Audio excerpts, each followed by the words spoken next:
Hello ವೀಕ್ಷಕರೇ, ನಮಸ್ಕಾರ. ಅಣ್ಣಮ್ಮ ದೇವಸ್ಥಾನಕ್ಕೆ ಹೋಗಿದ್ವಿ. ನಮ್ಮ ನಾಡ ದೇವತೆ ಅಣ್ಣಮ್ಮ ಅಂದರೆ ನಮ್ಮ ಇಡೀ ಬೆಂಗಳೂರನ್ನು ಕಾಯ್ತಾ ಇರೋದು ನಮ್ಮ ತಾಯಿ ಅಣ್ಣಮ್ಮ ದೇವತೆ. ಮೈಸೂರಿಗೆ ಹೆಂಗೆ ಚಾಮುಂಡೇಶ್ವರಿನೋ ಅಧಿದೇವತೆನೋ ಹಾಗೆ ನಮ್ಮ ಬೆಂಗಳೂರಿಗೆ ಅಣ್ಣಮ್ಮ ದೇವತೆನೇ. ಅಂದರೆ ಪ್ರತಿಯೊಬ್ಬರು ಅಷ್ಟೇ ವರ್ಷಕ್ಕೊಂದು ಸಾರಿ ಆದ್ರೂ ತಾಯಿ ಅಣ್ಣಮ್ಮ ದೇವಸ್ಥಾನಕ್ಕೆ ಭೇಟಿ ಕೊಟ್ಟೇ ಕೊಡ್ತಾರೆ. ಅಂದರೆ ಅಷ್ಟು ಅದ್ಭುತವಾದ ಶಕ್ತಿ ಇರೋವಂಥ ತಾಯಿ ಅಣ್ಣಮ್ಮ ದೇವಿ. ಈ ತಾಯಿ ದರ್ಶನ ಮಾಡ್ಕೊಂಡು ಬಂದರೆ ನಮಗೆ ಏನೂ ತೊಂದರೆ ಇರಲ್ಲ ಅಂತ ಎಲ್ರದ್ದು ನಂಬಿಕೆ. ಮತ್ತು ಸಣ್ಣ ಮಕ್ಕಳನ್ನೂ ಅಷ್ಟೇ, ಮಕ್ಕಳಿಗೆ ಮತ್ತು ಅಮ್ಮ ಸ್ಮಾಲ್ ಪಾಕ್ಸ್, ಚಿಕನ್ ಪಾಕ್ಸ್ ಏನಾದರೂ ಬಂದರೆ ಅದು ಕಡಿಮೆ ಆದಮೇಲೆ ಫಸ್ಟು ಹೋಗೋದೇ ತಾಯಿ ಸನ್ನಿಧಿಗೆ.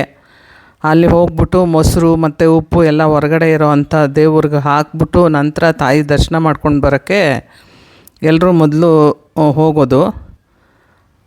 ಹಂಗಾಗ್ಬಿಟ್ಟು ತುಂಬ ಶಕ್ತಿ ದೇವತೆ ಈ ತಾಯಿ. ಮತ್ತು ಇಲ್ಲಿ ಹೊರಗಡೆ ಅಂದರೆ ಗರ್ಭಗುಡಿ ಹೊರಗಡೆ ಸುಮಾರು ದೇವತೆಗಳನ್ನ ಇಟ್ಟಿರ್ತಾರೆ. ಅವರು ಪ್ರತಿಯೊಂದು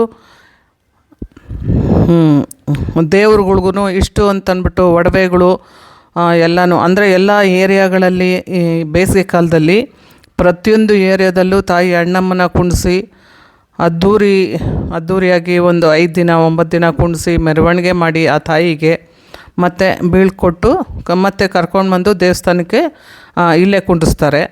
ಅಷ್ಟು ಅದ್ಧೂರಿಯಾಗಿರೋವಂಥ ಅಣ್ಣಮ್ಮ ದೇವಿ. ಈ ತಾಯಿ ಆಶೀರ್ವಾದ ಎಲ್ರಿಗೂ ಇರಲಿ. ತುಂಬಾ ಚೆನ್ನಾಗಿದೆ ದೇವಸ್ಥಾನ ಇದು. ನಾನು ಎಷ್ಟು ವರ್ಷದಿಂದ ಹೋಗ್ತಾನೇ ಇದ್ದೀನಿ. ಹಾಗೆ ಅಂದರೆ ಶನಿವಾರ, ಬುಧವಾರ, ಗುರುವಾರ ಅವತ್ತು ಸ್ವಲ್ಪ ಜನಸಂಖ್ಯೆ ಕಡಿಮೆ ಇರುತ್ತೆ. ತುಂಬ ಜನಸಂಖ್ಯೆ ಇರೋದು ಅಂದರೆ ಭಾನುವಾರ, ಹುಣ್ಣಿಮೆ, ಅಮಾವಾಸ್ಯೆ, ನವರಾತ್ರಿಗಳು. ಹಾಗಾಗಿ ಎಲ್ಲರೂ ವೀಕ್ಷಿಸಿ.